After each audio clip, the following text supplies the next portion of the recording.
Саламатсыздарбы, кымбаттуу достор. Менин атым Самара Кушубакова. Мен Нактака компаниясынын негиздөөчүсүмүн. Биз Накта пастиланын, чипсылардын өндүрүүчүлөрүбүз. Биздин продуктубуздун курамында кумшекер, химикаттар жана кошулмалар жок. Алар организм үчүн пайдалуу. Ишмердүүлүгүбүздүн башталышында мен жаңы гана өндүрүш менен алектенип жаштаганда пастиланын биринчи партиясын жасап, дароо эле сүрөткө тарта баштадым жана соц тармактарга кое баштадым. Менин бизнес баракчам жок болчу. Мен башында бардыгын соц тармактагы өзүмдүн жеке баракчама жүктөп баштагам. Өзүмдүн досторума, туугандарыма, жакындарыма жарнамалагам. Кийин акырындык менен өзүмдүн барагымды Нактака KG деп бизнес баракча кылып өзгөрттүм. Instagram, Facebook соц тармактарын бүгүн деле активдүү пайдаланабыз. Ошондой эле биз TikTokто да барбыз. Өзүмдүн ишмердүүлүгүмдүн экинчи эле күнүндө жана айткандай, даярдалган продукцияны сүрөткө тарта баштагам жана коммерциялык тексттерди жаза баштагам. Толук маалыматтуу менен, бардык баасы менен, ошондой эле жеткирүү менен, анан бизге кантип чыгышат, кантип буйрутма беришет, ушулар тууралуу толук текст жазгам. Бул так пандемия учуру болчу. Элдин баары интернетте отурган. Ушул бизге абдан жардам берсе керек. Продукциямды өзүн алга жылдырууга. Биринчи жемишти албетте максаттуу жарнама алып келди. Таргеттелген жарнама.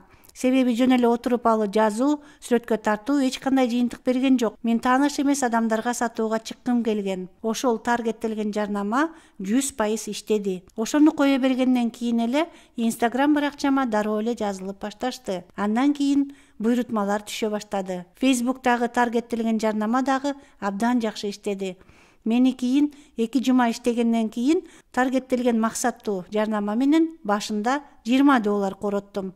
2 жума иштеп, бул жарнамага акча салыш керек экендигин түшүндүм. Себеби мен таптакыр тааныбаган адамдар эле аймактарга буйрутма бере башташты. Максаттуу жарнаманын эмнеси жакшы? Керек болсо райондор боюнча да тандаса болот. Эгер менин белгилүү бир район кызыктырса мен жарнаманы ушул районго гана жөнөтө алам. Мен биринчи Бишкек шаары боюнча жөнөткөм, андан кийин бүт Кыргызстан боюнча, анан акырындап Россиянын да рыноктарына чыга баштадым. Бүгүнкү күндө 2 жыл өткөндөн кийин биз Казакстандын фирмалары менен кызматташуудабыз. Биздин продукция чет элде, Россияда, Японияда сатылууда. Мунун бардыгы биздин өнөктөштөрүбүздүн аркасында болду. Ушул жерде биз кызматташкандар, ошондой эле соц тармактардын максаттуу таргеттелген интернет жарнамалардын аркасында болду. Эгер сиз 2 тилде жазсаңыз, мага окшоп кыргызча гана эмес жана орус тилинде дагы башка өлкөлөрдөгү кардалар үчүн мүмкүнчүлүк абдан чоң. Эгер мүмкүнчүлүк болсо,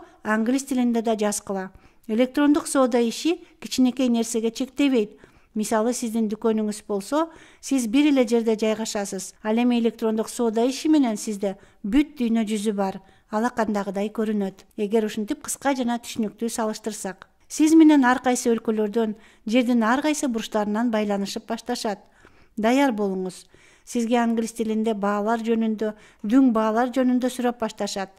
Продукцияларды өзүм сүрөткө тартып баштагам. Бирок мага менин ишим жакчу эмес. Мен абдан кооз болушун каалар элем. Меники жөнөкөй эле телефон болчу. Мен башка тиркемелерди көргөм. Мисалы, Pinterest, мен башка соц тармактарды көргөм. Ал жакта адамдар кандай жарнамалаганын көргөм. Башка өлкөлөрдөн так ошол пастиланы, аларга окшошкум келген. Плюс кээде сүрөттөрдү интернеттен алгам. Менин башкы катам так ошол эле башка адамдардын сүрөттөрүн пайдалануу. Ал бир жерде жарнамаланган да.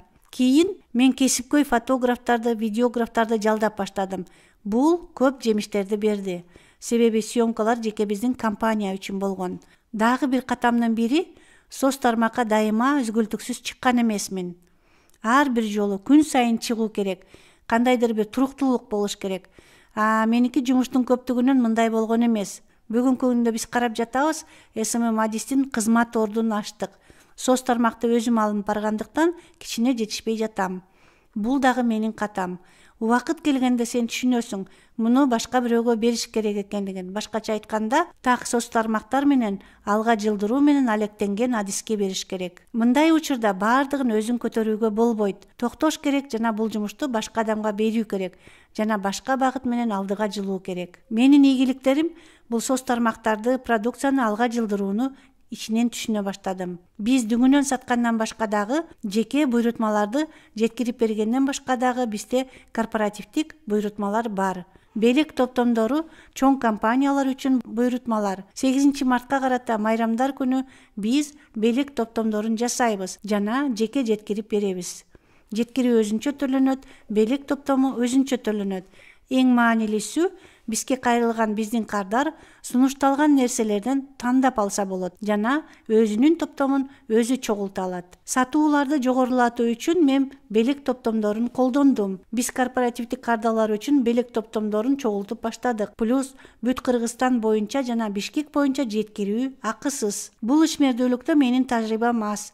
Болгону 2 жыл болду. Бирок 2 жылдын ичинде дүкөнүм жок эле, фирмалык дүкөнүм жок эле, мен ушундай жыйынтыктарга жетиштим. Чет элде дагы, Кыргызстанда дагы, биздин өлкөбүздүн аймактарында дагы өнөктөштөрүбүз бар. Мунун бардыгы электрондук соода ишинин аркасынан болду. Өз бизнесиңер үчүн соц баракчаларды жүргүзүүнү сунуштайм. СММ адистерди алуу керек, адистерге кайрылуу керек.